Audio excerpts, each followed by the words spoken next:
Today we greet you from Central Parish. Welcome to Clarendon and the juicy field for ISSA Ben Francis Cup semi-final action, starting with Manchester High versus BB Coke. Many Ben Francis battles have been settled here at this venue, sometimes in sunshine, many times in rain. There's a 63% chance of precipitation today at the moment. It is 31 degrees Celsius. That comes with beautiful sunshine. Ricardo Chambers working alongside Dwight Jeremiah for this first semi-final in the Ben Francis knockout competition for 2019.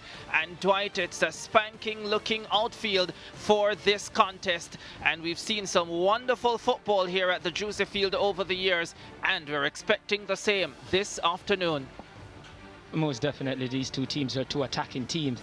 And expecting good football today. Expecting on the surface to be a little bit soft because of showers previous to today, but I don't think that will dampen any of the quality that we expect from these two teams. Let's talk about the storyline coming into this one, because they were in the same first round group, met on a couple of occasions, home and away. Manchester High winning the first encounter comfortably by 5-0, and then in the second encounter BB Coke got the better of them by 4-2.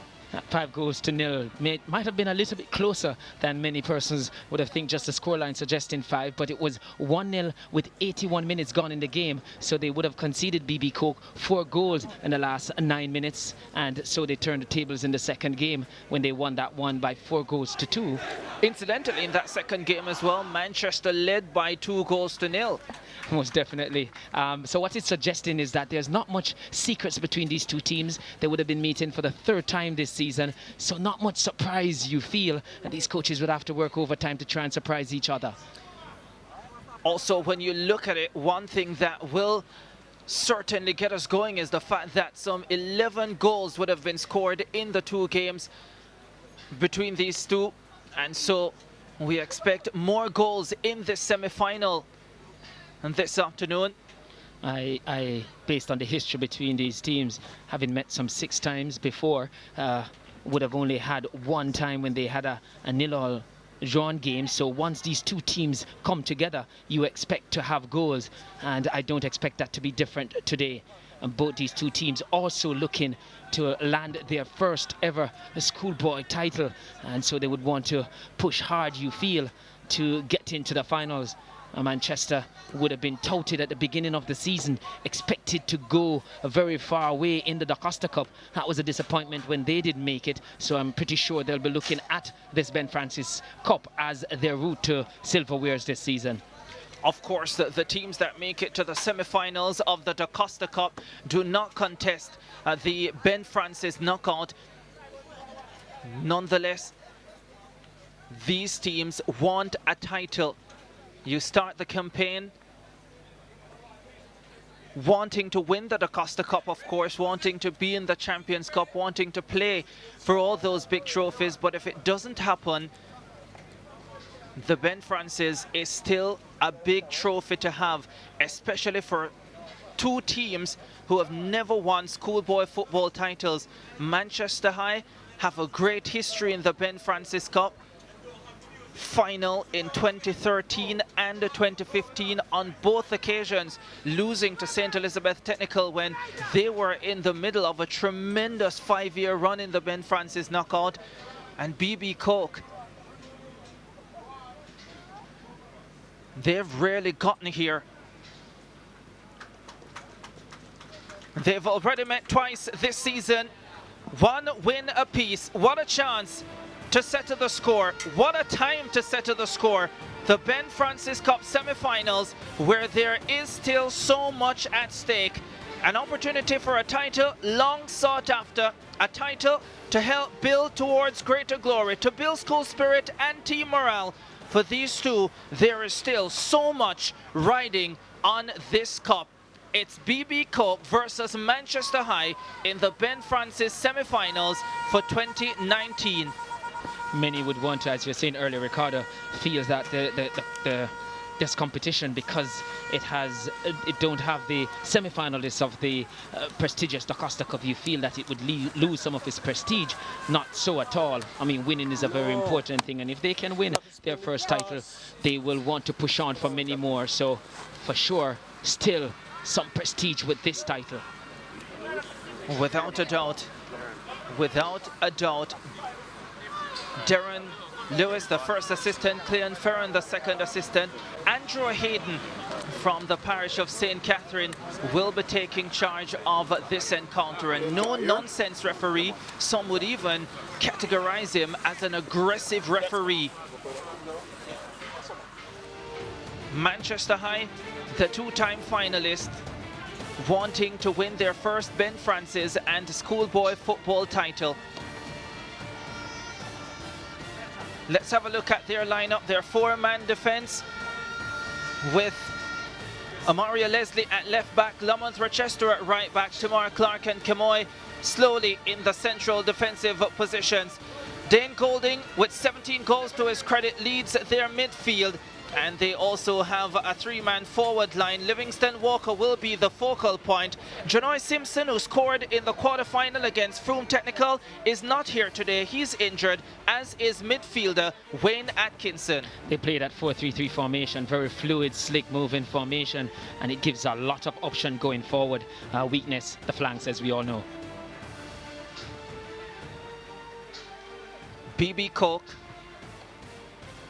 They once played in that first round group with St. Elizabeth Technical. They played in the group with Manchester this year. This is their starting lineup. They will go 4-5-1 this afternoon. Shamor Ford at left back, Dwight Nephew at right back, and in the central defensive positions, Nicoy Witter and Dermaine Pusey. Watch as well for the captain, Jason Dyer, 19 goals to his credit this season. He is the danger man up front. It's suggesting that in this 4-5-1 system, Jason Dyer is getting a lot of support coming from his midfield trio, and those two wide players in midfield definitely will seek to exploit that weakness in the 4-3-3 system. We are about ready for the first semi-final of the Ben Francis Cup for 2019. Manchester High versus BB Coke for the third time this season. This is what you consider the decider to take them to the deciding match of this competition.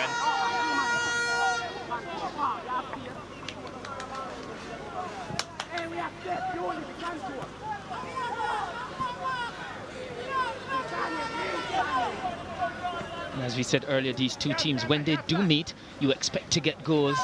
And only one time in their meetings have they ended a game goalless. And this season, a lot of goals between them. Manchester High looking to go on the attack early.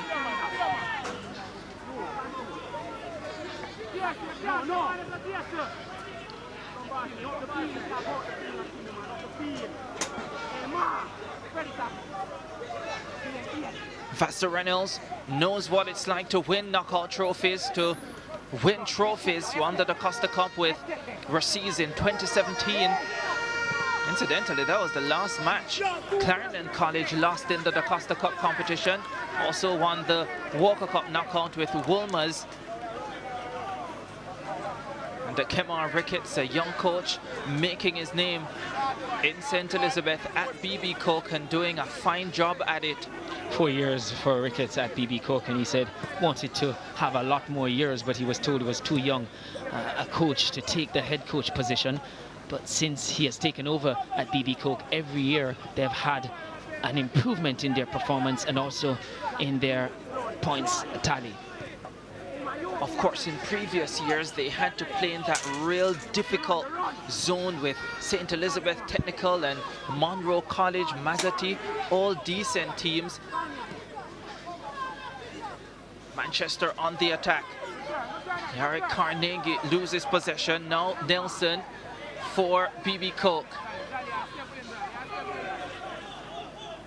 Picks out his captain Dyer. Dyer back to Nelson, slips it through nicely for Case. Case with a cross. Goes across the face of goal. That was a lovely ball to Case there. It split the defence. So it went between wing back and centre back.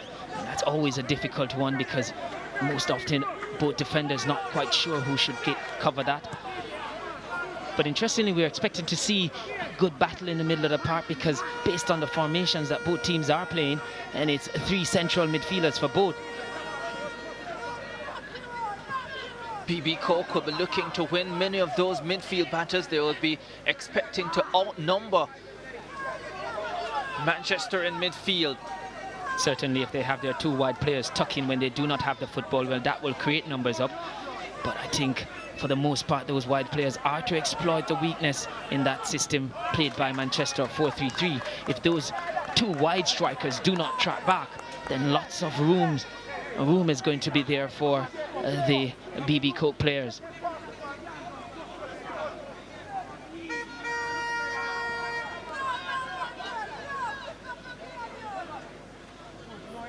Lamont Rochester with the throw for Manchester. Carnegie trying to get across inside, was always under pressure. You're talking about pressure. You feel of these 2 teams, Manchester, if anything, would be under a little bit more pressure because I think with the fact that you spoke about Coach Reynolds being a winner, they would have brought him in to bring silverware. I think they were more focused on the Da Costa Cup, but being hosted from that competition, pretty sure he would want to bring this title back to Manchester. Like Dintale Technical, who are into the Da Costa Cup final, they have made several coaching changes in recent years. Manchester High trying to get that title, and they haven't been able to do it. Andrew Edwards was there. Of course, they had Donovan Ducky there at one point. These are all prominent names when you go into the coaching era in Jamaica here, but not being able to bring it to Manchester. It's not for a lack of trying that they haven't won a schoolboy football title. BB Coke now in possession. And Dwight Nephew will win a free kick. He's come across from St. Elizabeth Technical, the 17-year-old Nephew. Played under 14 and under 16 football for Stetson. Has made BB Coke his preferred choice for rural area Da Costa Cup football. And BB Coke there in the business of bringing players into Trenton. We know about 2 players came across from St. Elizabeth Technical, their goalkeeper Foster, along with Nephew, as you just mentioned, and also Ford. He came from Monroe to add some good steel and quality to this BB Coke team. Rochester for Manchester, looking for Livingston. Walker doesn't find Walker, but it was Adrian Barnes who got a heavy touch onto it.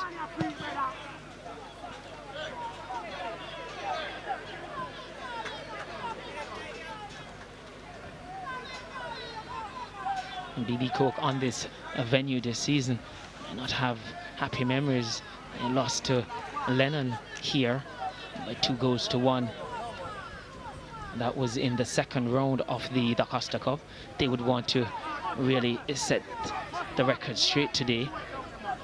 Gave a good account of themselves in that match. Yeah. And many thought they should have gone on to win it. They got the bulk of the chances. They were undone by an own goal. Some would say they were the architect of their own downfall on the day. Now they get a chance to go forward. Nephew with the throw. Nelson. His pass well cut out by Zandrian Barnes. But they win possession right back. This is Robinson now. Tackled up by Omaria Leslie. Leslie does well. And Manchester eventually getting the throw. Like I said, between these 2 teams, not much secret. Have been played twice before this season, and as such, could also affect the quality of it. So you might get more of a tactical battle between these 2 coaches.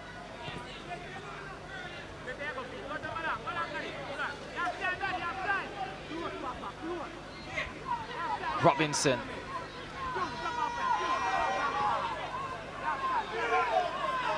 Now to Whiteley. Whiteley looking for Christopher Nelson. Now Carnegie for Manchester. spreading it wide and picking out Lamont Rochester. Rochester trying to get away from his marker, gets a delicious cross inside and could not find the boot of Livingston Walker, who was arriving. But that was a delight of a cross coming from Lamont Rochester. He got that cross in pretty early, and that was teasing. Manchester coming forward again. This time they are stopped. Won by Barnes. Now with Bolt. Bolt moving forward for Manchester. Oh, looking to slip it into space. And Dane Golding did not read the play. Well, he probably knocked it a little too hard there. Golding was much closer than that pass would have indicated there. Bolt there, just too much weight on the pass. Just needed to play to feet there.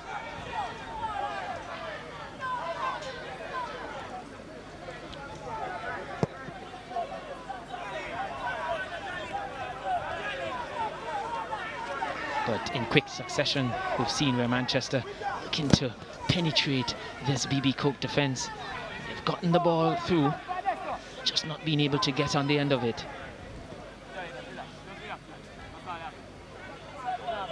Manchester High so close to the Costa Cup semi-finals this year. BB Coke attacking. They were in control against Garvey Maceo. Let it slip. And you get the feeling they will not want this one to slip today.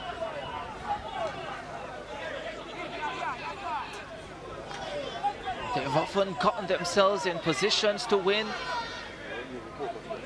That 2013 campaign, they lost to Grangel in the final. Many thought that was their year.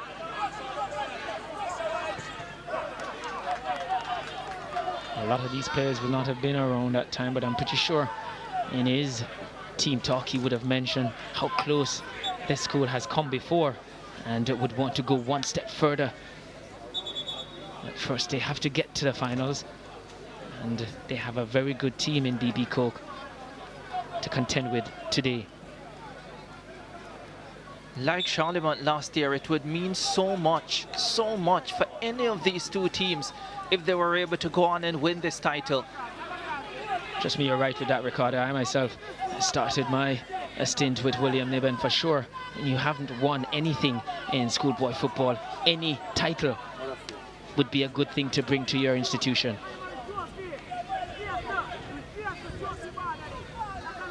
We've lost the sunshine. BB Coke looking to up their quality though. Keimani Case, his long ball having too much weight on it. Did well initially in the middle of the park to elude his tracker, but just too much weight on that pass. Kevin Dixon in goal for Manchester High. His agility will be tested this afternoon at some point. And you feel the man that will do it, or more likely to do it, will be Dyer. Manchester with Rochester again. Rochester has Nelson trying to go with him, and Nelson does very well, pokes it behind for a throw.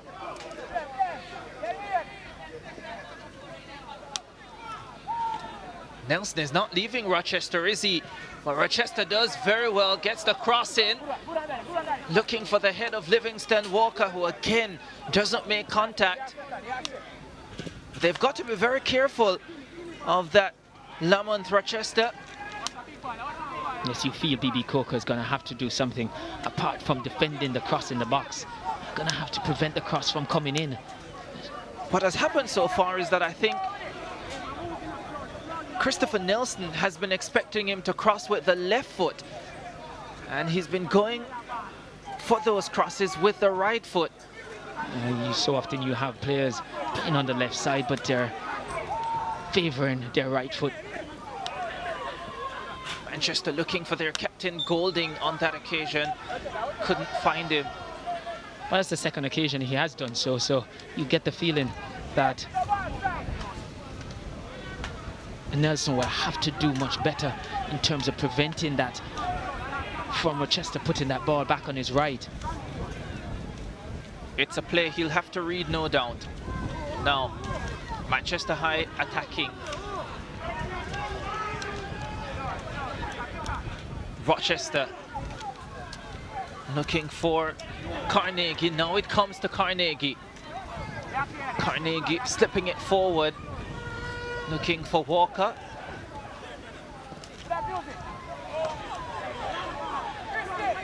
BB Coke standing sturdy at the back. It's one of the problem that we see developing here for BB Coke. Dyer being isolated most of the time, and he has 3 defenders around him. You suspect if he gets the ball with his back to goal, he's going to have to hold it up well and bring his attacking midfielders into play. The likes of Whiteley and Nelson will have to join him to give him a chance to run at goal or peel off the defenders who are paying close attention to him. From sunshine to overcast conditions to rain, that's how it's always been at the Juicy Field in Clarendon. Can't remember coming here and not witnessing rain at some point in time. Rochester's cross is easily dealt with. Now BB Coke will try to come away with Shamar Robinson. Robinson still having possession, slips it forward neatly for Case. Case trying to get inside the box. He's well marshaled by Kemoy Slowly, who is not slow in picking up the play on that occasion and averting whatever danger might have been there for Manchester High.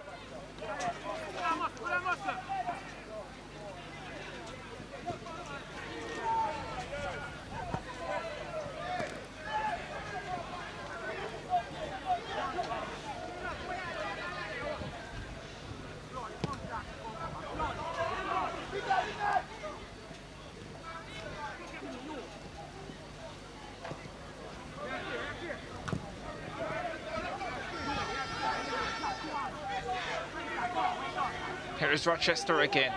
He'll take the ball forward. Picks out Carnegie. Carnegie put under pressure by Nephew.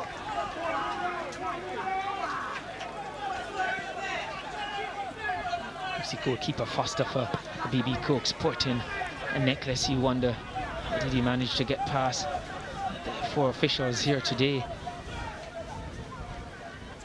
We'll hope that nothing gets past him in goal for BB Coke.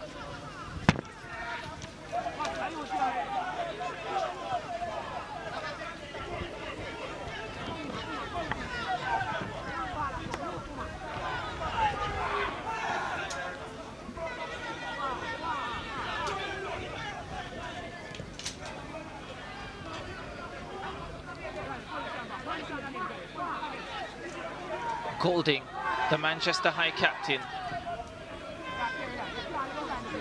scored in their quarter-final 2-1 victory over Frome Technical. Leslie slips it further right. Quarter of an hour gone. And the Manchester High head coach brought to Manchester to get them one thing. That's a schoolboy football title. Spent many years at Wilmer's Boys as head of the physical education department. Never felt he got the respect he deserved at Wilmer's. Was quite often, even when he was head coach, almost like an interim head coach, and then you always felt sooner or later someone else would be taking over. I guess he got tired of that, went to Racines, won the Costa Cup, and is now here at Manchester. Here's a long ball inside the box, and I think we're going to get our first corner kick of the contest as it comes off the head of Omario Leslie. This should produce some goal mouth activity. We haven't had much, if any, in this game so far. So corner kick is a perfect opportunity for us to see some goal mouth activity. Shamar Robinson with the corner kick. It's not a great one, but it comes in dangerously. And Manchester defending well. And the ball cleared away eventually. Initially a poor corner. Still in danger land. Brown was trying to turn. Now Manchester trying to break quickly. They have a free kick. You didn't see the energy there from BB Coke players in the box wanting to get on the end of it. Twice it fell to them. Wasn't a decent corner to begin with, but they got lucky and it came through. But still, didn't show that urgency to try and get on the end of the ball.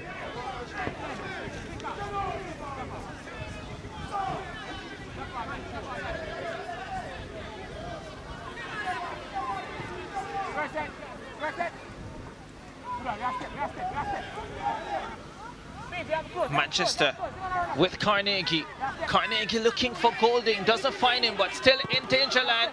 Walker with the left-footed shot, but there were men behind it and too many of them to squeeze it through. There's a good block by the defender. You don't feel though that they had enough on it to trouble goalkeeper Foster, but defense stood tall there, very strong.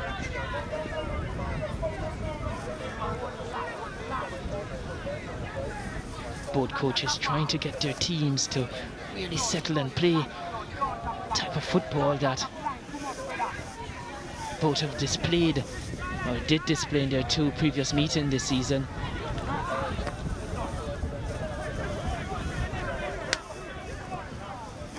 But you get this a lot, Ricardo, in semi-finals, you know, a lot of pressure, you know, so much riding on it. Teams will be a little bit cagey. The pressure makes it a bit scrappy at times. Manchester High coming forward with slowly now. The play breaks down in a critical area.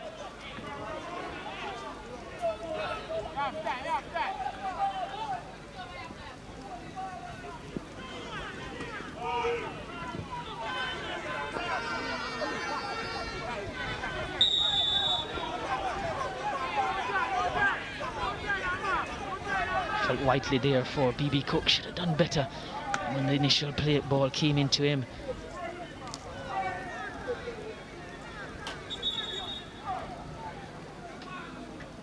Kemoy slowly going down. I think he's holding on to his right hamstring.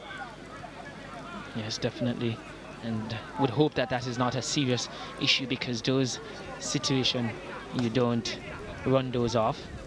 If you come to the juicy field enough, you know to take your umbrellas, because you know it's always a strong possibility it will rain.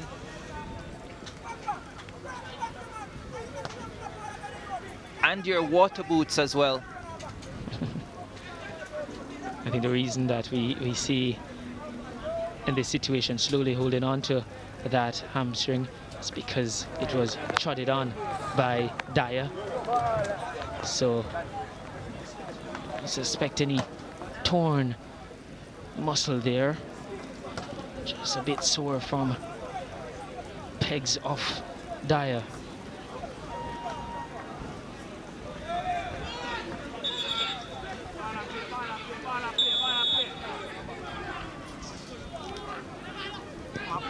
We'll get the restart. Manchester with 10 for the moment. Can BB Cook capitalize?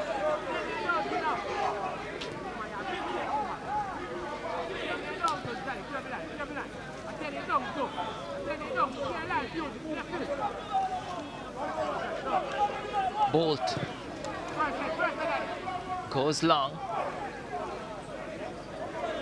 Well read by Dwight Nephew.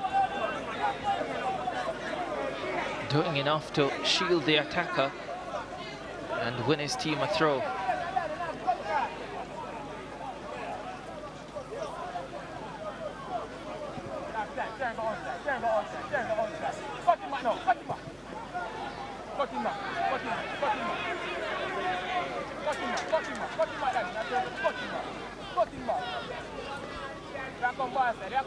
The rain will make the underfoot conditions more difficult for these players.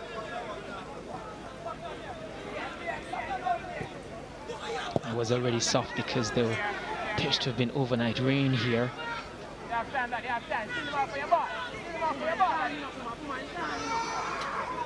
Not many opportunities yet at either end of the park. 51% of the possession to Manchester High. They have it now with Clea Nelson. Nelson slips it through, and the attempted cross is blocked. The bulk of that possession is between two penalty areas at the 18-yard box. Not much inside of it for both teams. Now Manchester get a chance to serve something into the box and try and create some anxiety in the penalty box here for BB Co. Zandrian Barnes winning the corner kick. It's going to be taken by Lamont Rochester. Goalkeeper Siobhan Foster getting ready for it. Rochester with the left foot. Gets it to the back post, headed back inside and headed wide of the target. You felt Barnes could have gone for goal there. He was heading it back, trying to set it up here. We see the corner coming in. Barnes at the back post. I feel here he was not a bad decision to go there, but also could have tried to test goalkeeper Foster. Timor Clark with the final effort as Barnes decides to go for a right-footed shot there, but it's a weak one. And that was never going to trouble Foster in goal. Maybe recorded as a shot on target, but very tame one in the end. Case comes forward for BB Co. Attack thwarted once again. Their number 9, Jason Dyer.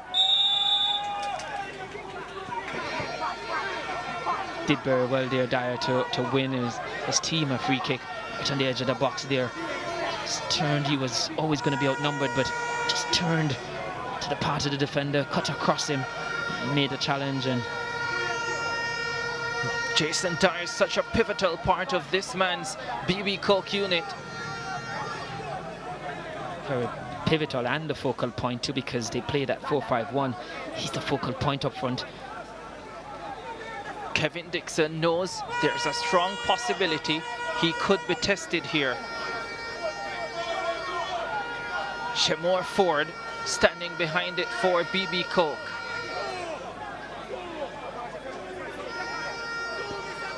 Great opportunity to test the Manchester High defense. Ford steps up and gets it through the wall, but not on target. In fact, there was a touch, took a deflection, and they will have another corner kick.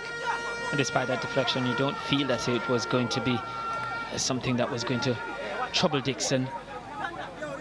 He'll be fortunate enough to have gotten the corner. Now he can reset and re-attack. The corner kick forces a punch from Dixon, and they get another corner. Well, we haven't had any period of sustained pressure from either team from open play.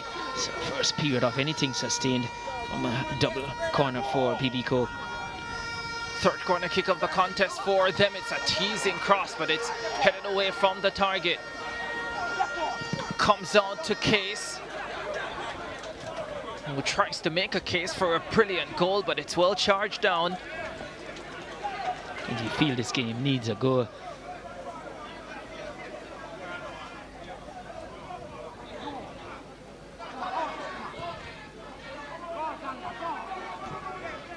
You look at their recent matches and so many of the goals would have been scored in the second half. Yes, their two previous meetings this season have only, out of the 11 goals, only 3 were scored in the first half. So you know a long way to go.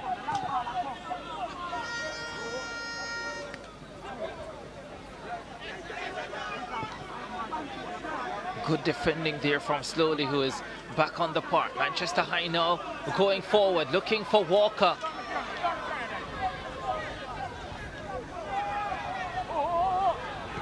They win it back, and the cross is not a good one. Oh, it falls. Oh, it's going to be 1-0. Dane Golden would not have scored many easier goals than that. His second in the Ben Francis Cup.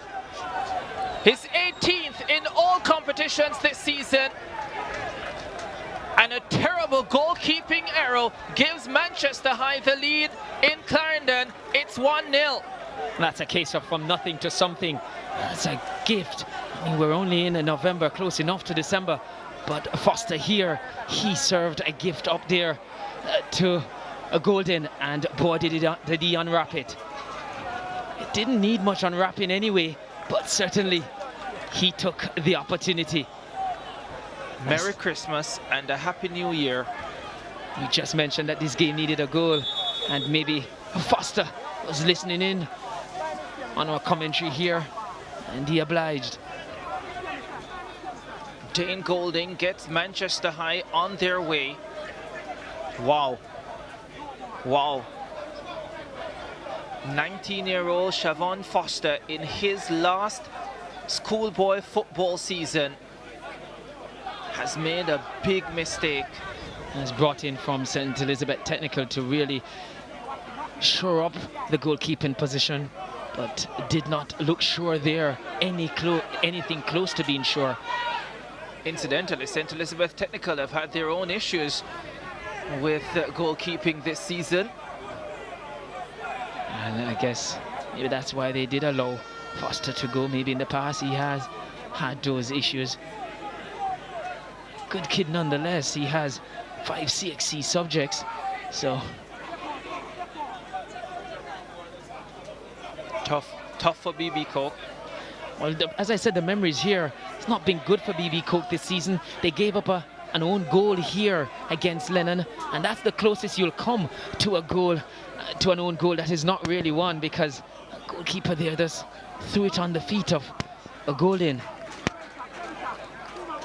Golden opportunity, well taken. Confirmation, Dane Golding.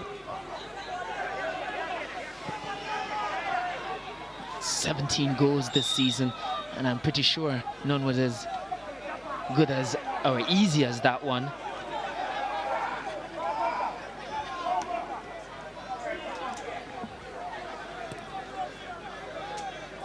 "18 goals this campaign, 16 in the Da Costa Cup and now 2 in the Ben Francis knockout, scored in the last game, the quarterfinals against Frome Technical. That took him to 17, and he's added another one this afternoon to take his overall tally to 18. I don't think he would have come into this game anticipating that his 18th goal would have come so easy. Manchester High looking to make it 2-0 here. Christopher Nelson picks it up for BB Coke, sends it forward to their point man. That's Dyer. And they have marshaled him well today, Manchester, not giving him much room to operate. Dyer. Golding again, the game opening up now.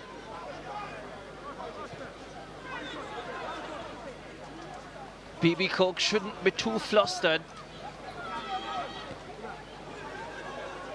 It's not the first time they are being behind this season. They have come back once. Half an hour out the way. Yes, you don't expect them to get flustered based on the history. And in their last game, 2-0 down at half-time in the group stages against this Manchester High team. He went on to win that game by 4 goals to 2, BB Coke. So they will still believe that they can get the result they desire today. And Coach Ricketts there urging his charges on. It can be so different playing in a first round as opposed to a semi-final. The pressure of a semi-final is so much greater. But it goes both ways for the team chasing and the team leading. So much so, despite the fact that Manchester would have experienced semi-finals and finals before this competition, but I suspect none of these boys were a part of that. But as an institution, you feel they know how to prepare for semi-finals. One thing I can say, that even when you are not a part of it, once you're a part of the institution, it can have an impact. It really surely does, and that's what I said in terms of the fact that they know how to prepare for it. Notice Foster there, I'm not seeing that necklace sporting. Maybe with the goal, the necklace went. How must he be feeling now? How must this young man, Siobhan Foster, be feeling now? He's there. I guess he just went inside, but yeah, must be hoping that his team can bail him out today. It's all he can hope for. And for himself, he's going to have to pick himself up as well. to go beyond that goal that he gave away. Carnegie goes forward for Manchester High, gets the cross at the top of the area. Barnes picks it up. Sandrian Barnes. Not sure what he was attempting to do there. He saw something we didn't, nor did any of his teammates. Just 16 years old, Sandrian Barnes. Actually from Portland, came across from Titchfield High in 2016. So that a few years ago really came to Manchester as a youngster. It's a long way away from home, unless his entire family would have migrated to Manchester. He has developed nicely into the Manchester High program and doing well for them this season. 4 goals to his credit as well. And him coming across from a rainy part of Jamaica would be used to this type of condition. By the way, in case you're wondering, it's no longer raining. That's Clarendon for you. That's juicy for you. Here's a long range shot. Again, Foster doesn't handle it well, but there was no one close to capitalize on it on this occasion. It doesn't look sure at all, Foster. And walks just in front of him. Might have been a little bit difficult, but you expect a goalkeeper. That's regulation stuff for them. But maybe he's still, you know, affected by the goal that he is responsible for giving to Manchester High. Livingston Walker deciding to test him. The striker who wears the number 4. Don't see that often. You expect that with your central defenders.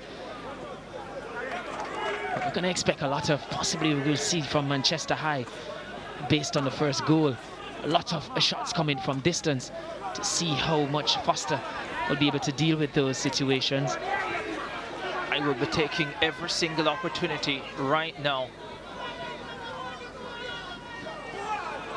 BB Coke now trying to go forward. Here's a great chance for them over the top.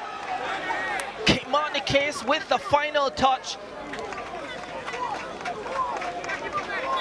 Some good penetrating pass there from BB Coke there, and Case really had a chance to bring BB Coke back into this one.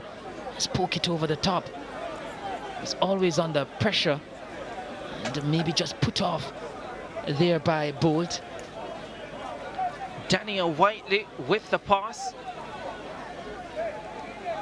But Kimani Case with the final shot. But so far in the game, Case looks to be the player that is the most lively of all of BB Coke's player, and in this opening 35 minutes, he definitely looked the most likely to create problems for Manchester. And if BB Coke are going to get back into this one, you feel he's going to have to be involved at some stage. Manchester High have been here before. Their supporters, their support staff would know it. Even at this early stage, the feelings not new. Based on what Manchester has put into their program over the years, you get the feeling they are due a trophy. Nelson goes from distance. And Kevin Dixon looking quite competent with the catch. Much more competent than his opposite number, and Foster for BB Coke. We have bright sunshine again. No mistaking where we are, Ricardo. Walker slips it into space for Nelson. Now falls for Carnegie. Carnegie inside the box, goes down. And the referee waves it off and awards a goal kick to BB Coke. The crowd getting excited over that one. It looks like he was clipped from behind, but here we have the replay. Just inadvertently there, but it did impede his path. It looked like Carnegie had a case there. This referee is not shy of giving penalties, Ricardo. He isn't. He really isn't. This season alone, he's given out 6 penalties, 38 yellow cards and 1 red card. So he must really think it was not a penalty. That's what I'm trying to say, yeah, for sure. Because he's not shy of it at all, but it really looked like, I've seen those given.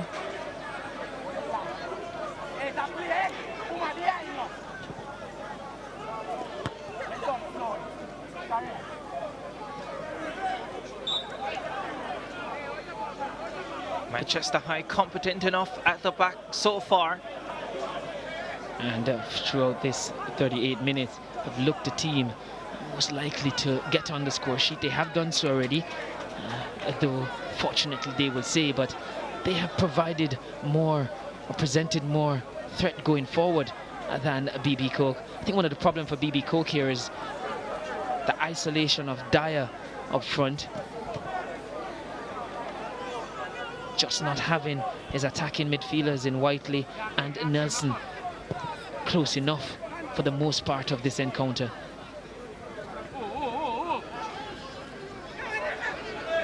Manchester High attacking over on the right with Barnes.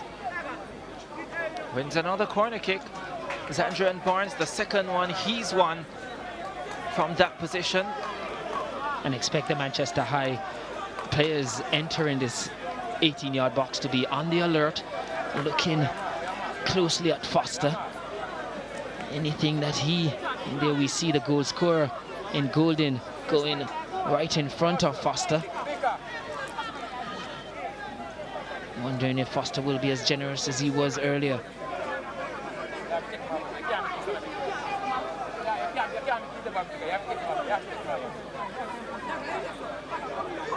Livingston Walker, the number 4, he's there. Barnes has taken up his position as well.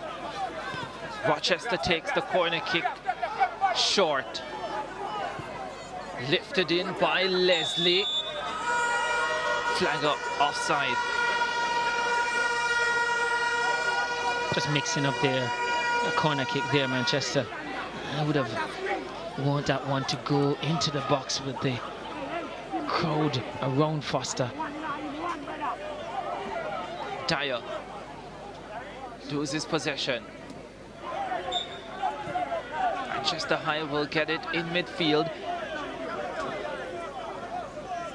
For the most part, they've been the better team, Manchester High. For sure, yes, and the scoreline I think is quite reflective of that. Leading by a goal to nil here, Manchester. Created most of the chances that we've seen in this first half. Golding.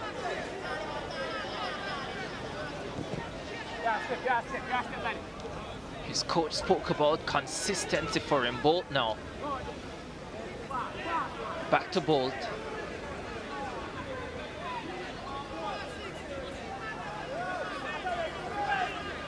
Nelson to the captain. Sprints it forward. Carnegie has it robbed from him. Carnegie has been a threat and an outlet for Manchester High all game long. Running those channels very well, Carnegie.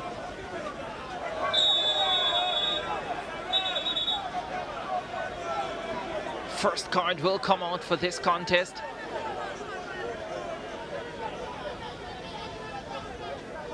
You won't get an easier decision to make than that. Referee here, that was clearly a yellow card. Golden pretty late in his challenge. The 39th time this season he's dished out a yellow card. I don't suspect it's going to be the last.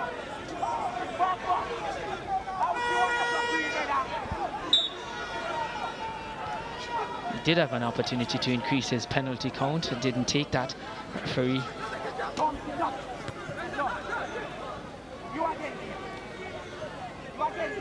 Golden does well for Manchester there. Now slips that one nicely over the top, looking for Walker.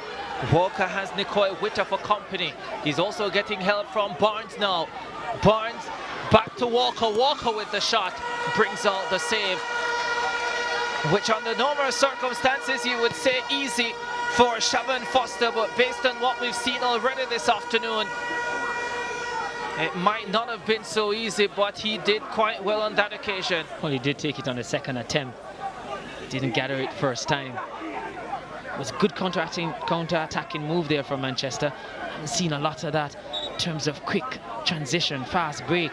Certainly on that occasion, they got into the defensive third of BB Coke quite quickly.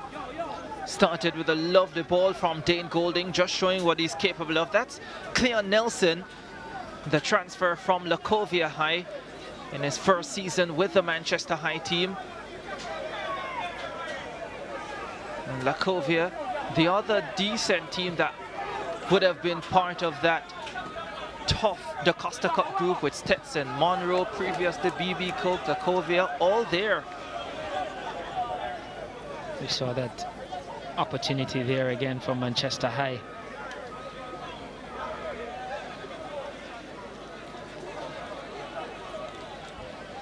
Player down, Kimani Case.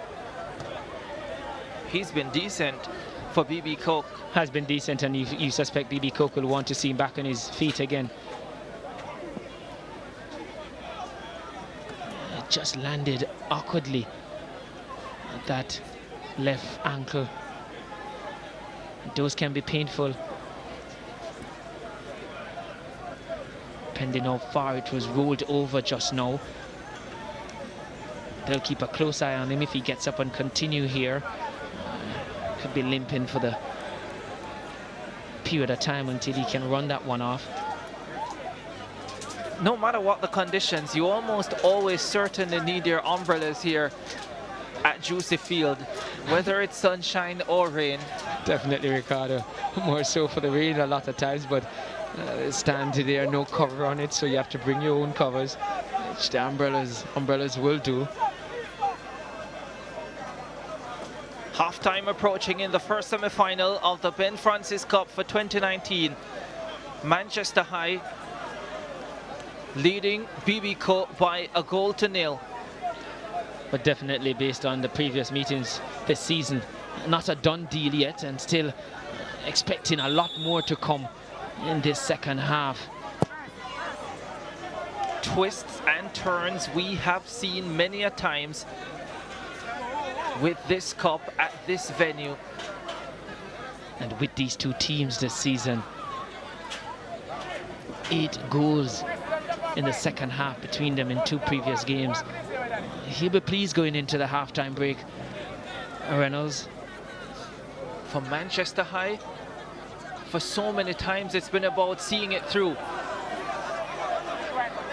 Over a dribbling on that occasion, Amaria Leslie. But in his back of his head, Reynolds, Coach Reynolds, you think he will have a little thinking about what went on between himself and Garvey Maceo in that crucial quarter-final game that they seem to have in the bag at home, and allowed it to slip.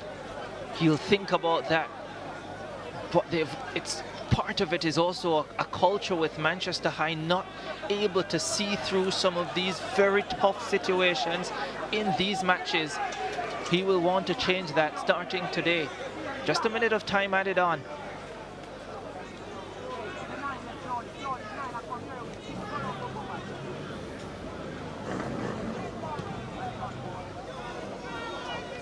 Carnegie, Golding,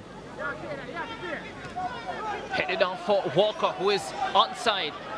Livingston Walker looking for assistance, 2 inside the box.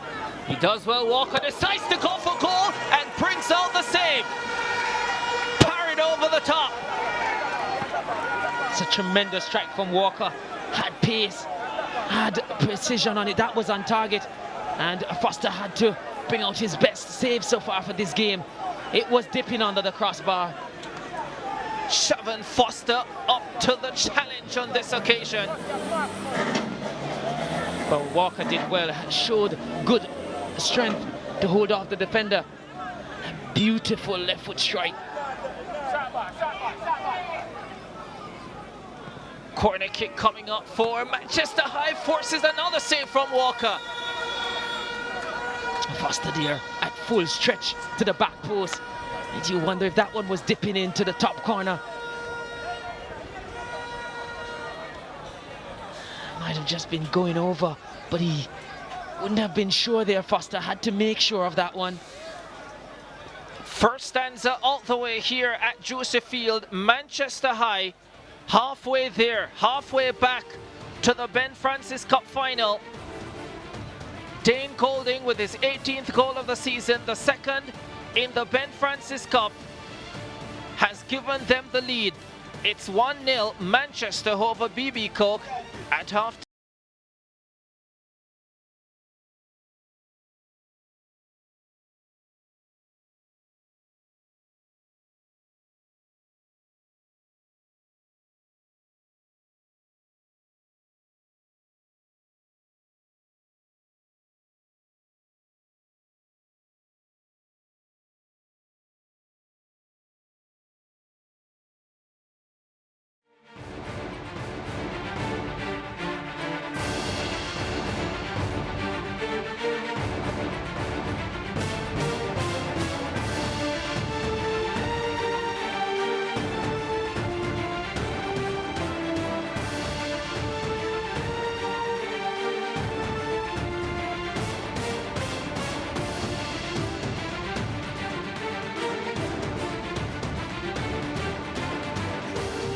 Back at the Juicy Field in Clarendon for semi-final one in the Ben Francis Cup knockout for 2019. Manchester High leading BB Co by a goal to nil. Dane Golding getting the goal in the 28th minute.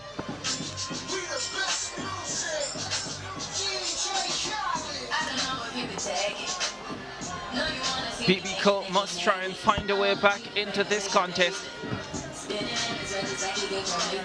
They have not had many chances, did not have many chances in the first half, and they would love to create a few more in the second half.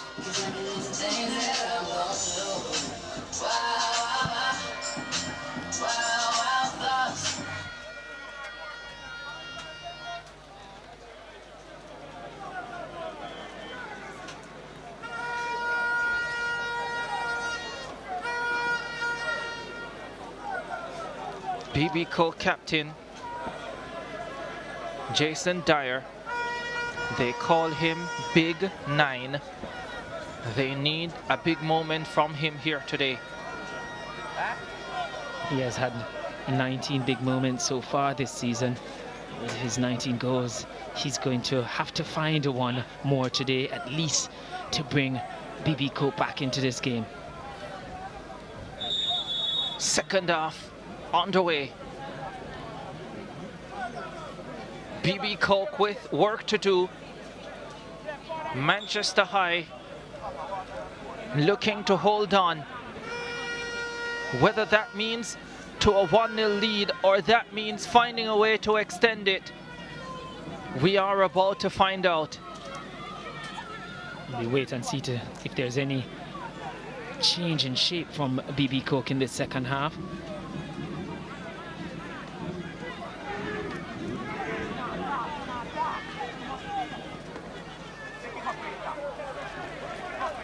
But they will have to change something, you feel, BB Coke, if they're going to get back into this one. The first half, they were pretty blunt in attack. Not much coming from attack by way of their striker Dyer. Manchester, for the most part, dictating the pace and tempo of that first half. Case gets a good cross in, looking for Christopher Nelson. Couldn't rise high enough to get a header onto it. A beautiful ball into the box from Case, and like I said, he has been the liveliest of the BB Coke players, and again showing at the beginning of the second half. Whiteley for Christopher Nelson. Nelson back inside for his captain Dar, who loses possession from Timar Clark, but they win it back, BB Coke. Nelson. Well, ready for the second half. We see BB Coke coming out liveliest of the two teams, also committing more players in attack. First half, one of their problem was that Dyer was left isolated on most occasions, and you feel they would want to make an adjustment to that. Players like Nelson, as I said earlier, and Whiteley needs to get closer in the attacking third. Remember, no extra time in schoolboy football. If they are level at the end of regulation time, they go to penalties. With these two teams, you have a very slim chance of it going to penalties 6 times before, and only once had they ended in a drawn game after regulation time. So it's likely that we'll get goals and an outcome in regular time between these two teams. The biggest match these two have played against each other.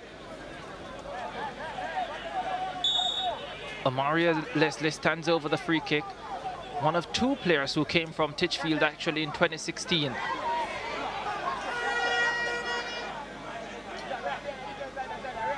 Leslie doesn't get it back. Now BB Coke with Dyer. Dyer spreads it right side.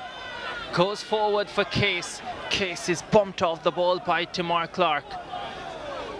And Clark using his body strength quite well. Much bigger body frame than Chase, and he used it in a legal way to ease Chase off that one. Oh, Bolt is dispossessed in the middle of the park, and BB Cook can go forward. They get a free kick. Bolt trying to cover his mistake and committing the infringement. Previous to this, Chase was eased off, but this time he showed a good technique. They're getting between a man and ball, and his small frame bundled over by Bolt, winning a free kick for BB Cook in a very good position. Way out, well, about 25, but hit central. Keimani Case, the number 12, who has started in every single game for BB Cook this season, all 17 of them. Make it 18, now goes to the free kick!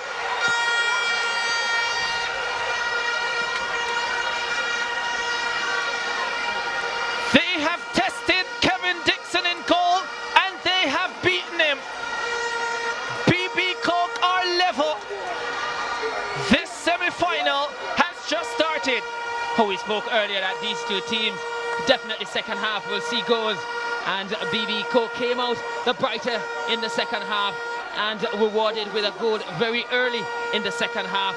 And we have a look here at the strike from Casey. Looks the most likely to get BB Cook in this one, and that one swerved away from the goalkeeper. You felt if the goal was mobile, it would still nestle in the back of the net.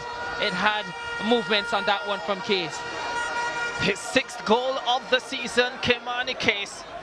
Told you the agility of goalkeeper Kevin Dixon would be tested at some point this afternoon. He wasn't up to the challenge, and BB Cook are level and smelling blood. The shot this time is wide though. It was a complete performance there from Case. He won that free kick, stepped up, took it, and you don't see them much better than that. It looked central. Some would say goalkeeper should have done well, but if they have the benefit of the replay looking at it, with that swerve on it, it's always going to trouble any goalkeeper. And on this occasion, Dixon found himself wanting on Case there. I will feel he has made a case here for BB Cook. Manchester High have seen this before.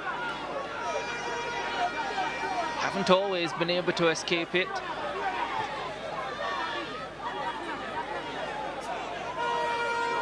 But here's another chance to show how much they have grown, how much they have learned since that Garvey Maceo defeat. This time Dyer is feeling that there is a momentum swing and goes for another shot from distance. It's over the top. Technique there just not right, didn't get over it enough. Just leaning back. That one went way over the top, but yes, the momentum is certainly with BB Cook in these early 7 minutes of the second half. And that coach there, Reynolds, is a concerned man. They have come out with purpose in the second half, and it has paid off.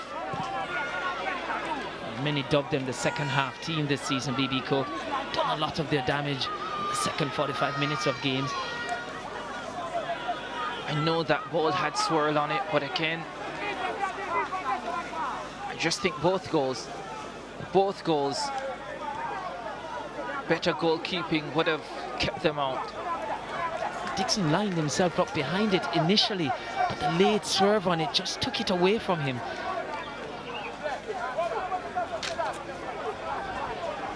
Doesn't matter now, it's 1-1. Sure, Coach Rick is he wouldn't mind. He doesn't have one concern as to whether or not goalkeeper Dixon could have done better.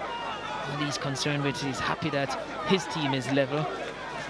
Now in with an equal opportunity as Manchester to go on to the semi-final, to the finals of this competition rather.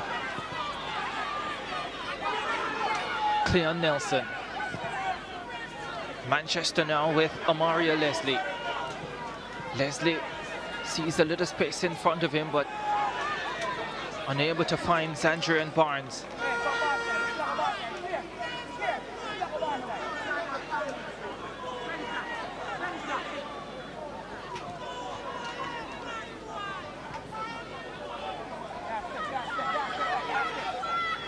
This is where the very best coaches in the business rise to the occasion, or get their players to rise to the occasion.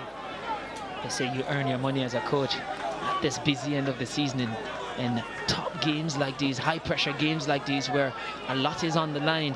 I mean, never mind winning 6 and 7 in your group stages.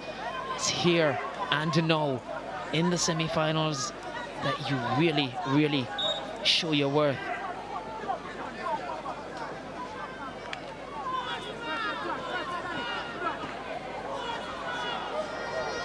Whiteley for Nelson. Manchester pushed on the back foot here. We did hear BB Cook, as Cook's assistant coach, saying that Chester a bit slow in passing out from the back, so their intention in the second half was to press higher up the field. We've seen the evidence of that so far in the second half, because like I said, it was Dyer alone doing the press, and press are never effective with one player. As a team you press. This game has completely changed. Manchester High finishing the first half with a flurry of shots. Here's the long ball looking for Dyer. The keeper comes and does well. And Dixon had to be safe and sure there, because Dyer was bearing down on him, seeking his 20th goal of the season there. Can't fault him for commitment there.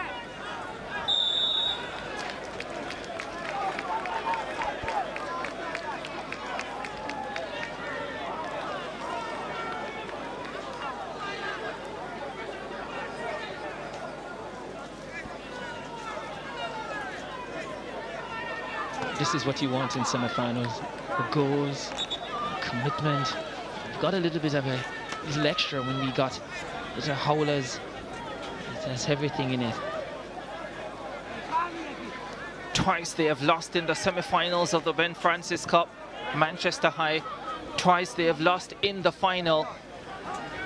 Lost in the 2012 and 2017 in the 2012 semi-finals, and in the final 2015 and 2013, both losing to St. Elizabeth Technical. Lost in the first round to Clarendon College in 2017.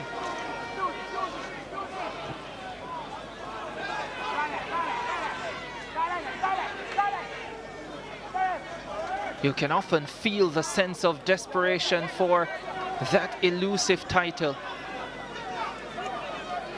But titles don't come easy. Certainly hasn't come easy, and we're not suggesting that it's an easy thing for Manchester. They've put a lot into their program over the years, become a force to be reckoned with in schoolboy football. But you feel pedigree comes with titles. Rochester with the corner kick for Manchester High. Can they reassert their position as the top team in this contest? The referee having a strong word with the captain. Remember, Golding is already on a yellow card, so he will have to be careful. Manchester High cannot afford to lose him in this contest. Rochester with the corner kick. Headed behind for another corner.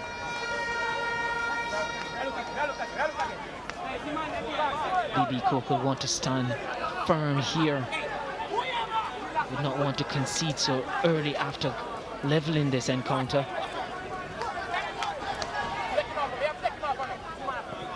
Rochester again, this time goes to the back post. The keeper gets a touch onto it.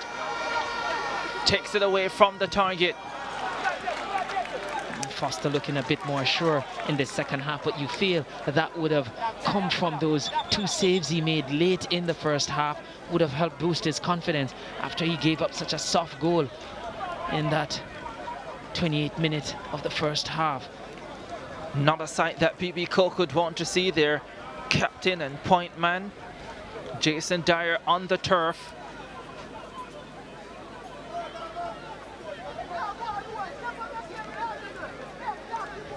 Belatedly going down after colliding with the advertising boards there, but you feel he'll be good enough to continue. Water is usually very good, but not when you run into the advertising board. Tell you what they use it for. It's everything in Jamaica here in football. The ice and the water, magical. Looks in some pain though, not a good look. Play continues as he's off the park. Manchester looking to attack. 2 inside the box, comes to Golding. Golding on the left foot, strikes it towards goal. Blocked and cleared. Bolt.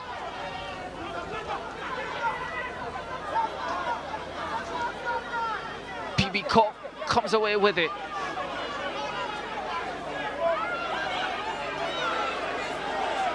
Christopher Nelson under pressure now from Mario Leslie, who does well to regain possession for Manchester. Nelson on that occasion seemed to have run out of ideas. Walker goes aerial. Now Walker again. Can't get around Dermaine Pusey. Some anxious moments there for BB Cook in defence.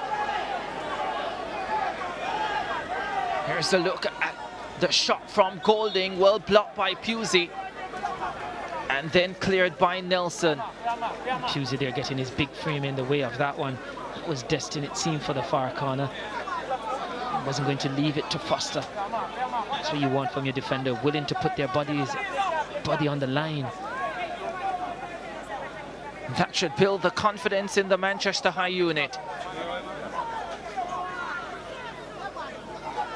More problems for BB Cook. Seemed to be Nelson, the player, receiving the treatment there.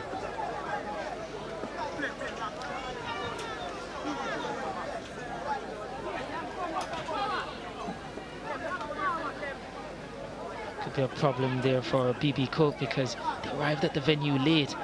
We only had a mere 20 minutes to get out there and get warmed. Maybe feeling some of the effects of not properly warming up before the game. They would have run 45 minutes before, and now they're about 60 minutes, the 61st minutes of the game. Possibly feeling the effects of not properly warming up. Rochester with the corner kick. It is cool conditions here, so warming up is very important. 1 hour out the way. Comes to the near post, glancing header. And then away, trying to keep it in Dangerland. Now there are 2 BB Cook players down in the penalty area. Another one down outside the penalty area. What's happening here?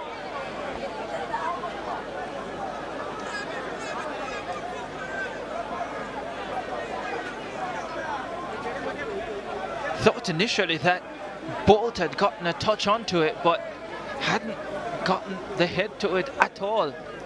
I think it's the landing that was problematic for the defender there in the 6-yard box. Felt awkwardly. Shamar Robinson there, number 11. He's back up there. Dwight Nephew in there as well.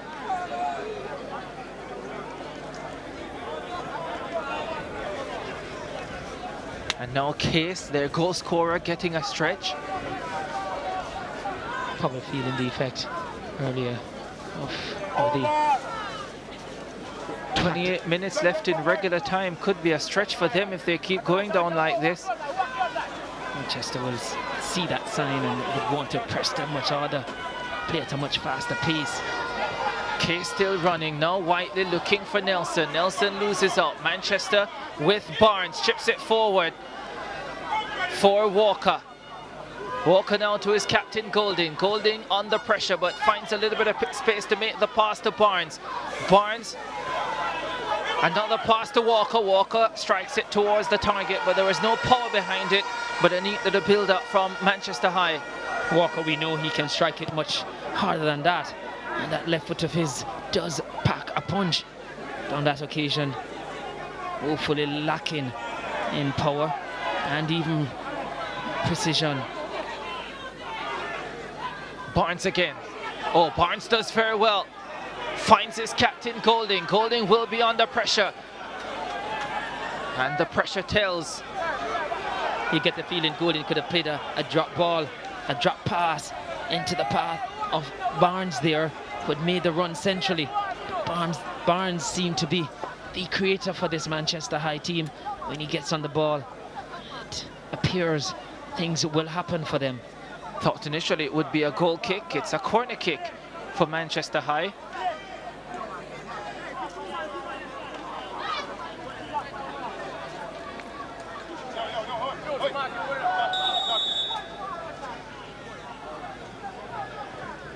Their 9th corner, Manchester High, and not well taken. That 9th corner was not going to increase or probability of increasing their goal count. Again, another player goes down for BB Cope. It's Daniel Whiteley this time. Another player who has started in all the BB Cope matches this season, so a lot of football on those legs. Would have rested for a long period before coming into this game. Signs of cramps. I think the indication he was gesticulating that he has cramps in his calf muscles.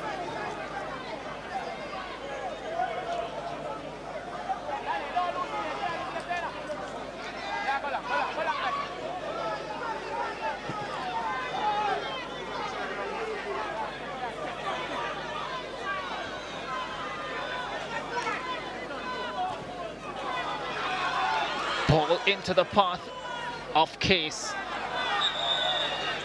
Corner kick given up by Tamar Clark. Well, the St. Elizabeth fans are early. 2019, they want the Ben Francis Cup. Well, that's the only thing they can get this year. I wonder if that glass allows him to look into the future.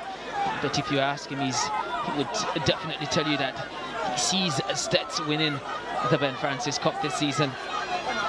They will play Garvey Maceo in the second semi-final.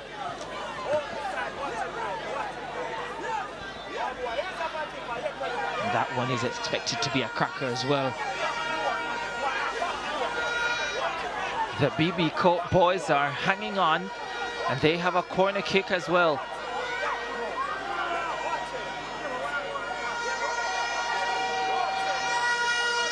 Referee Andrew Hayden having a chat with Vassar Reynolds, and I'm sure he wasn't asking him how he's doing. No, that those formalities would have long gone.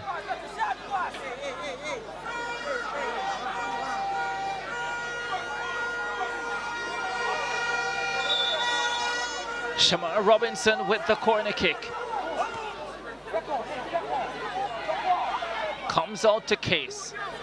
Spreads it right side. Case wants it back and does get it. Case goes down. Referee rightly waves it off, and now Manchester go forward with Golding. Probably made the pass a second too early, but they get possession of the ball again. No Case. Oh, lovely turn. Case is on his way. Dyer is inside the box. Kaimani Case under pressure from Rochester. Rochester does really well to win it. And now, what's happening here?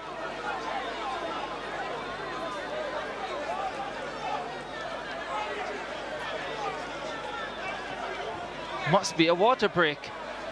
As we have a look at the collision with Barnes falling to the turf and stayed there for a little while. He got up back, so he's good again to continue, but He'll have to do so after the water break. Keeping hydrated, these players, very important in the sport. And I think BB Coke would be more happy with the fact that they're getting the water break. A lot of their players showing cramps just now, so to get some fluid in there is a good thing.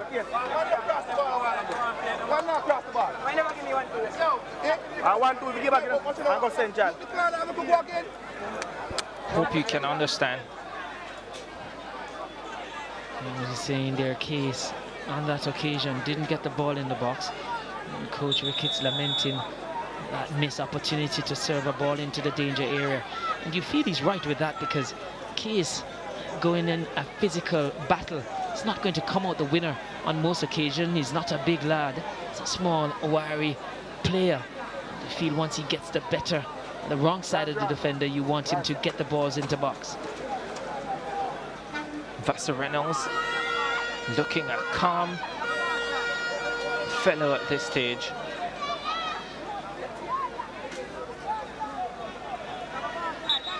He knows he has to keep a cool head.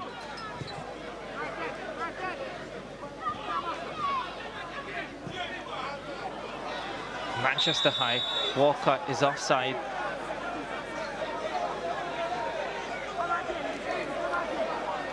A little delay in the call this time from the assistant referee. So early in the game he was a bit quick in raising the flag. Took it right back down last time. This time he waited. 70th minute. Only a matter of time now before we see a couple substitutions, I'm sure. A lot of time we tend to see them on the hour mark. Both these two coaches resisted the temptation to do so. This contest still so tight. Still so much riding on it for both institutions. It would mean a chance to play for their first ever title. In the case of Manchester, another chance. For BB Coke, a chance. And a chance both of them will want to take today. At the moment, both with equal opportunity of taking that chance to get into the finals. Shamar Robinson for BB Coke. Trying to take on the entire midfield. Loses that battle. Now Manchester with Cleon Nelson. Goes aerial for Walker. The captain Golding comes in and loses possession. Robinson now for BB Coke. Over the top for Case. Tamar Clark steps up and the big man does well. Here's another big man, Bolt. Back to Clark.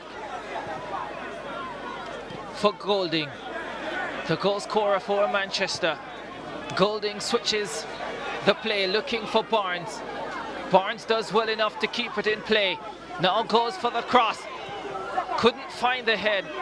And the shot towards the target coming from Carnegie is easily dealt with.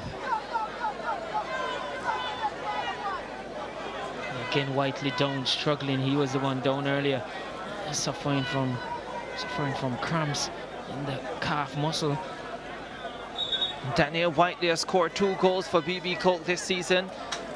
The 17-year-old with some experience behind his belt. He's in his 3rd season playing at this level of schoolboy football and would love to see his team through to the championship match, but he is feeling it and one wonders how much longer he will be able to continue.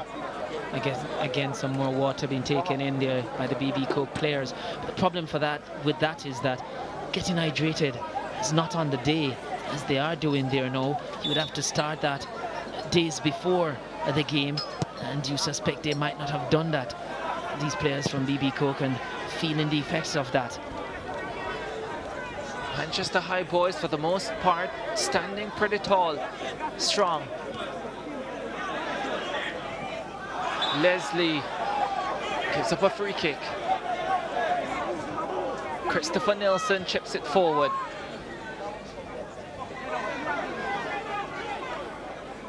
Pass from Nelson very short, maybe the effects of cramps for him too. Nelson looking for Dyer. Oh, the goalkeeper comes and there's a massive collision.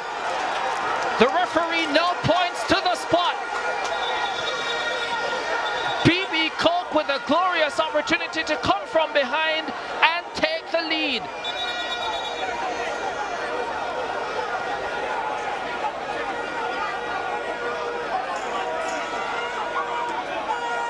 There's a dangerous collision there. I think both heads going together. And Dyer, I think, coming out the worst. Might have major damage in his cavities. That's the immediate concern now.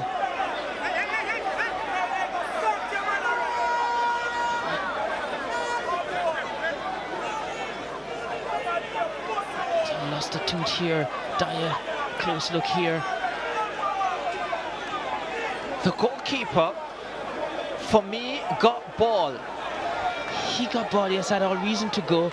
And it's been blocked there by Coach Ricketts, but there's something flying that we saw. And we're wondering. Certainly burst a lip there for Dyer.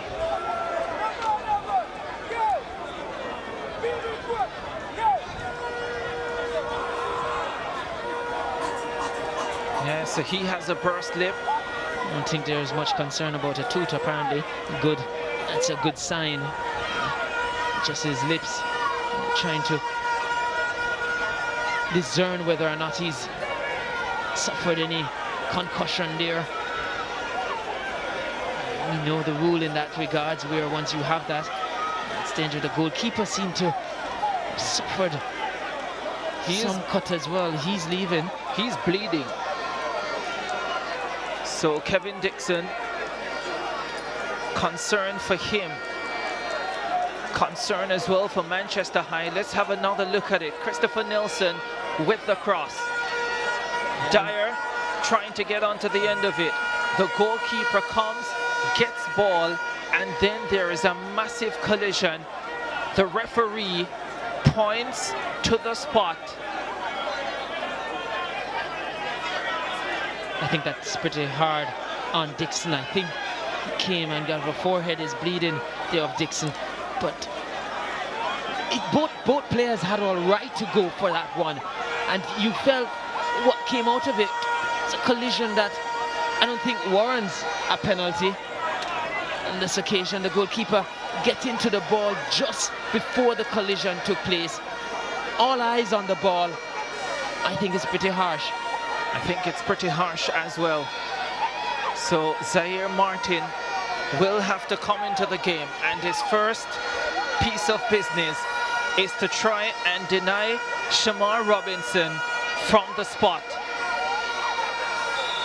Robinson steps up and it squeezes through.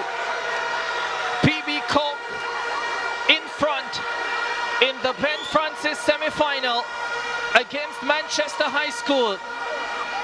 Controversial penalty. A hand to it. Couldn't deny him. PB Coke 2, Manchester High 1. You get a feeling that if Martin was properly warmed up coming into this one, he would have saved that penalty from Robinson, that penalty kick from Robinson. He did get a hand to it, not strong enough to push it around the post. Just guided it into the side netting. Not a very good penalty executed by Robinson there. Gets away with it because you feel Martin was not warmed up enough, and just thrown in at the deep end of that one. But you feel Manchester hard done by that call.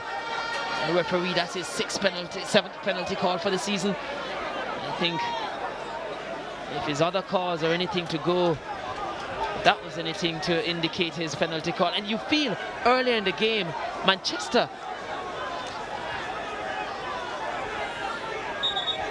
BB Coke's number 6 player there in Ford, throwing up and had to be taken off the field. But you feel that there was a call earlier in the game for Manchester that was much clearer. Could have gone for a penalty call on that occasion. And I don't think there would have been much complaint over that one. I think that one penalty call here was a soft one. BB Cook have turned it around and are in front. Can Manchester High respond? BB Cook on the attack again with Dyer.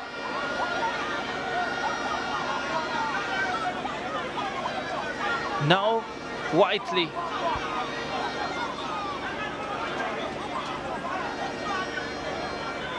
Robinson, the penalty scorer. Shamar Robinson for Dyer. One time pass to Case. Case back to Dyer. Dyer goes for a shot. Rochester will have the chance to clean up, which he does. Is there another twist in this tale? Here's the lovely ball for Walker. Walker drills it onto the upright. As a ferocious shot from Walker, we know he packs a punch with the left foot. And on that occasion, I don't think Foster knew what went past him. He knew nothing about it. Delightful pass out of midfield. Hammered it. But onto the right upright. And the first touch wasn't bad as well. Took it down sweetly on the chest. Hit it on the half volley. And that was ferocious. I think the goal still shaking from that one from Walker. Oh, so close there. Oh, so close. Maybe just about 4 inches away. Rashawn Reynolds, the 15-year-old, makes his entry, replacing Cleon Nelson. I think Manchester still feel hard done by that penalty call, and a good game we've had here today, and so bad if the narrative at the end of it is about a controversial penalty. Now, they still have 10 minutes to find a way back. Manchester High, they come forward, offside. Don't get much closer than that.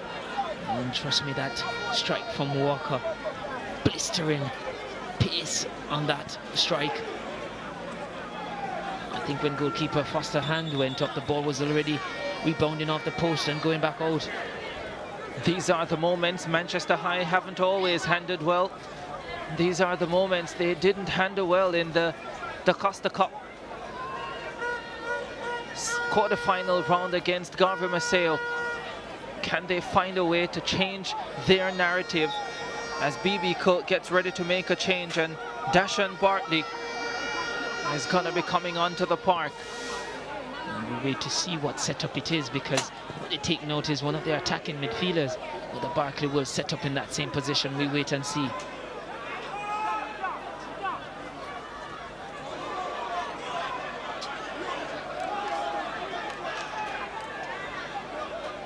The little man Reynolds losing out to Whiteley. No relation, by the way, to the coach, Vassar Reynolds. This is Dyer now. Can BB Cook finish this one off? 2 waiting inside the box. The cross leaves a lot to be desired. And now a card is going to come out. The card is for the BB Cook player on the ground, I suspect. At first there, Bolt felt he was going to be the recipient of that one.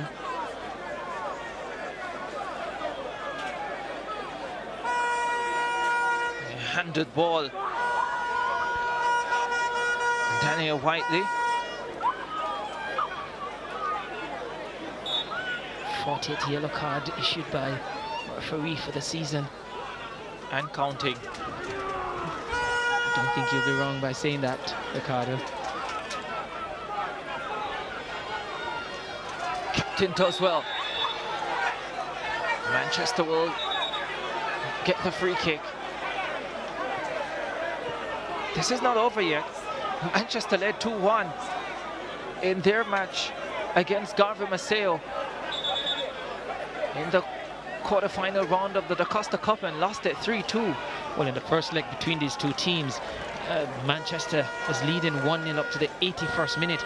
The game ended 5-0 in favour of Manchester. So we know in these latter stages they can find goals, Manchester. This is where you have to summon all your desire, all your belief, determination, and fight. Just saw a shot of the Cubans walking in. There is Kevin Dixon, no doubt disappointed that his challenge would have cost his team a penalty, albeit controversially. I don't think he will be disappointed in his effort and the challenge he made. He will be disappointed in the call made by the referee, because that occasion, I don't see what else he could have done as a goalkeeper.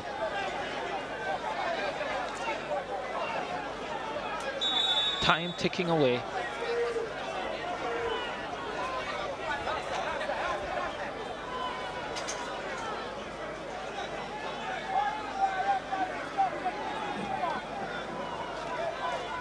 BB Coke with the advantage at the Juicy Field in Clarendon. The Garver Massey fans are making their way in for the second semi-final, when their team will be up against St. Elizabeth Technical. Both those teams do carry good support. Being in Clarendon, where home of Garver Massey, and you expect that they'll be packing this venue. Reynolds to Golding to Barnes. And a yellow card given to Tyrrell Ashman, who is coming as a substitute for BB Cook, but I'm not sure why the referee did not allow the advantage.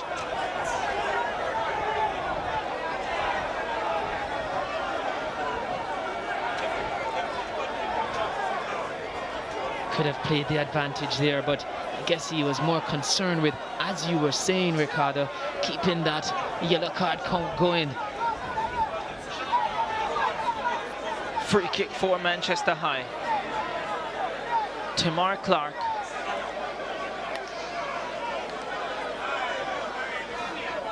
Manchester making another substitution. Akina Bennett is coming on. Substitutions coming quickly now. Chipped inside the box. Comes to Rochester. Rochester with the attempted cross. High. Wayward. 85 minutes on the clock. 85 minutes. And the evidence of what we've seen in this last 5 minutes or so. BB Cook looking to shore it up, but Manchester going on the front foot. We suspect they still stand a good chance, Manchester, of getting a goal back. Reynolds chips it forward, looking for Barnes. Reynolds, he has not quite affected the game the way that his coach wanted him to when he brought him on. Just 15 years of age, thrusted in a high pressure situation.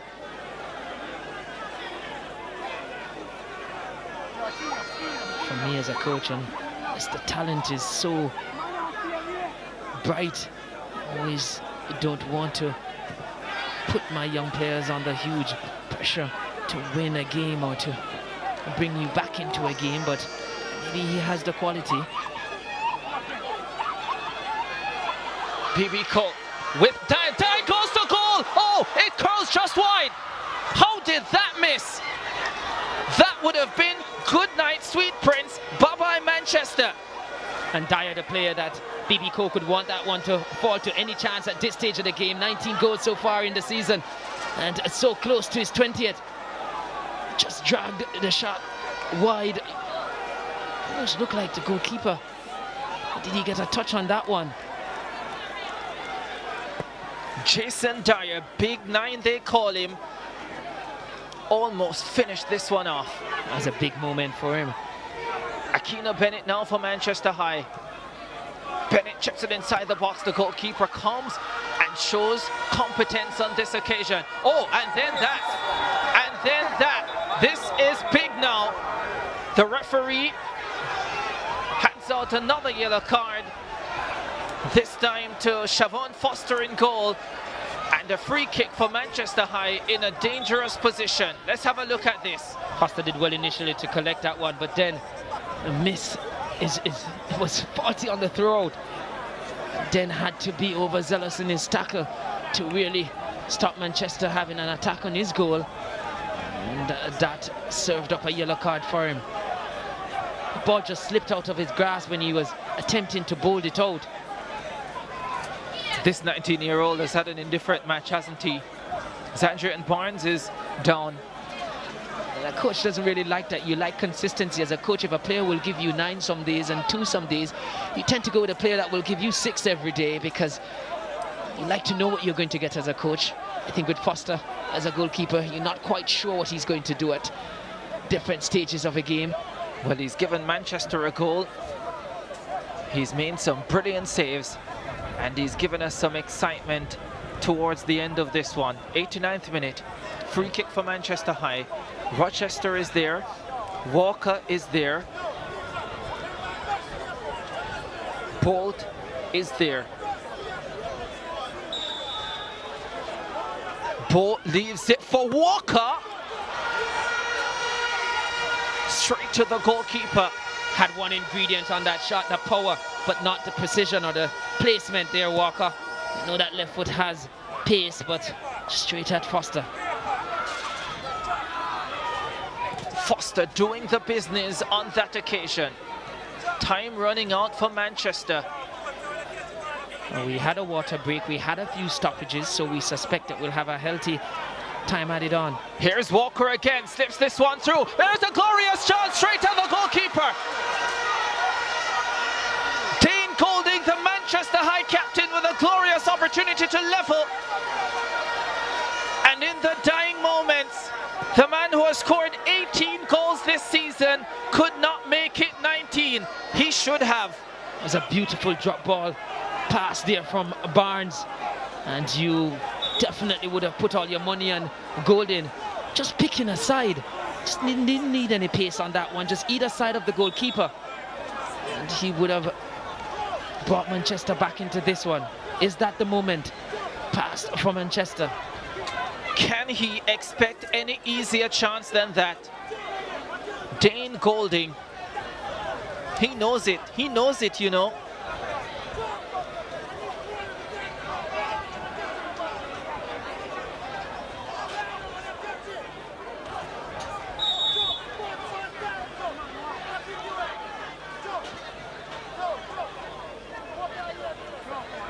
Five minutes of time to be added. 5 minutes for Manchester High to find a way back into this. 5 minutes for BB Coke to hold on and head to the Ben Francis Cup final for the first time.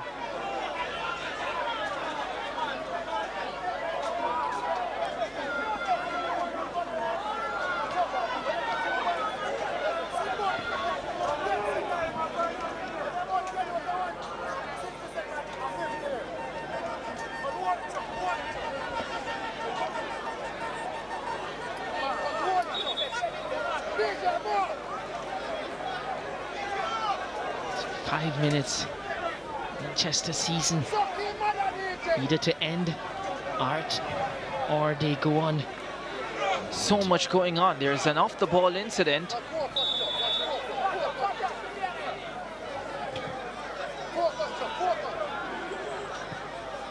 Wasted free kick. Not what Manchester needed. Very disappointing with that serve into the box there from Manchester. Thought it needed to have gone to the penalty area. Sajay Lewis is coming on for BB Coke. Raheem Brown is going to be off.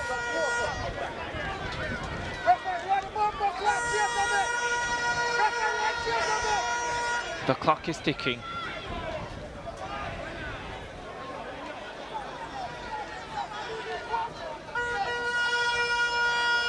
Manchester on the attack again.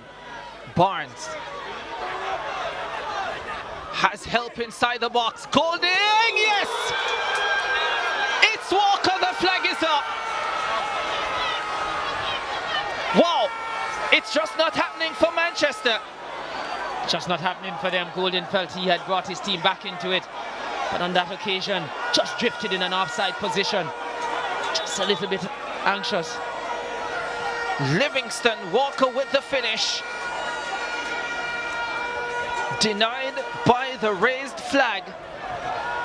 And some would feel that it's justice done because BB Coke supporters felt that their player was fouled in the build-up there, and no call coming from the referee on that occasion. And they would have felt hard done if they had conceded on that occasion, having felt that nephew was unfairly impeded in his process to bring an end to Manchester's attack. 3 minutes of the 5 out the way. When you feel Manchester have, in these dying moments, they have had the opportunities to get back into this game. They have. They really have. When it's not your day, it's just not your day. Here they come again, Manchester.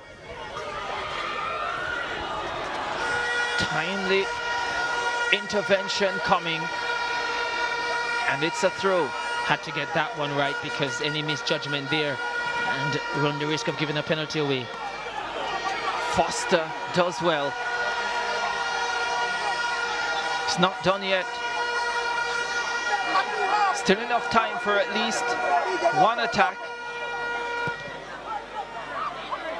And despite in the lead, Coach Ricketts cannot rest comfortably, can't remain calm. It's still on a knife's edge. They can go forward now with Dyer. Dyer gets inside the box, has help. Can he find Case? Dyer tries to go it alone. Case was there waiting. I think that is bringing the attribute of being selfish as a striker to a new level.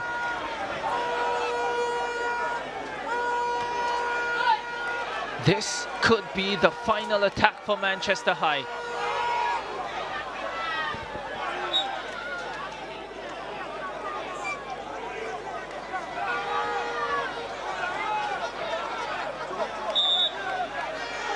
The ball goes out into touch. It's going to be a throw for BB Coke. And I suspect it's going to be a minimum of 5 minutes, and so we're going to go over that for sure based on what stoppages we've had in time added on. So